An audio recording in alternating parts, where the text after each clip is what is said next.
Colonial Williamsburg, where history lives. Helping sustain it are paper conservator Pam Young and furniture conservator Chris Swan.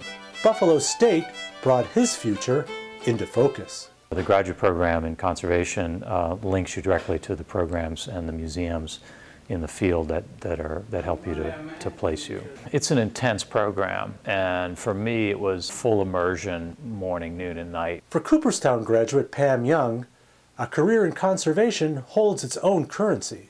Stick with it and decide if it's really for you. It's not a lucrative profession. I don't think there are too many conservators that have gotten rich in their careers. I love working on an intimate level with these artifacts, and I feel that it's a privilege to be so close to the artifacts. My background is in art history, and so to be in a living history museum, and particularly be in the South, I learned things that I never thought about before. It's inspiring. The collections of Colonial Williamsburg's Abbey Aldrich Rockefeller Folk Art Museum strive to keep America's past ever present. Our country's people, places, and things have the power to transport us on a journey of discovery.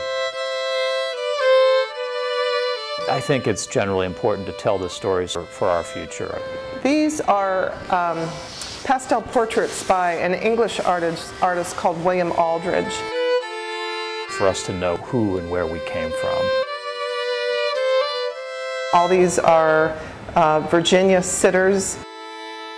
Our Western civilization lineage is really manifested in these objects. In my investigation with the curator, when the foundation first acquired this portrait, they were unsure if it was part of a larger collection of paintings by William Aldrich. Pam's technical analysis of the primary support played a big part in confirming the artist.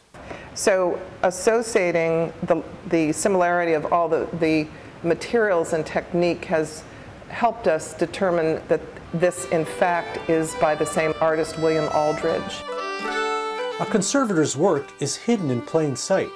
Take a look at these Declaration of Independence facsimiles. They appear in perfect condition, while only Pam knows the painstaking hours she spent returning these artifacts to the spotlight.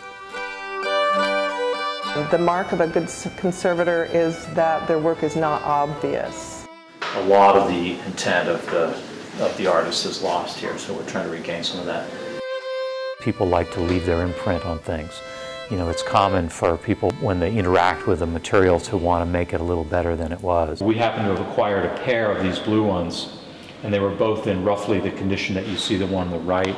And so we've kept that one in the condition that we purchased it as a document to keep all the evidence untouched. We have to sort of restrict ourselves a little bit to be careful not to impose our own personal judgments on these objects, but just try to stabilize them and keep them going for the future. This chair we decided to restore slightly in a very careful way by removing the second layer of varnish in a similar manner as the table.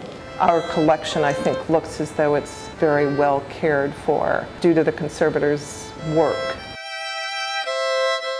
I'm minimizing the friction. I'm just letting the solvent do the work.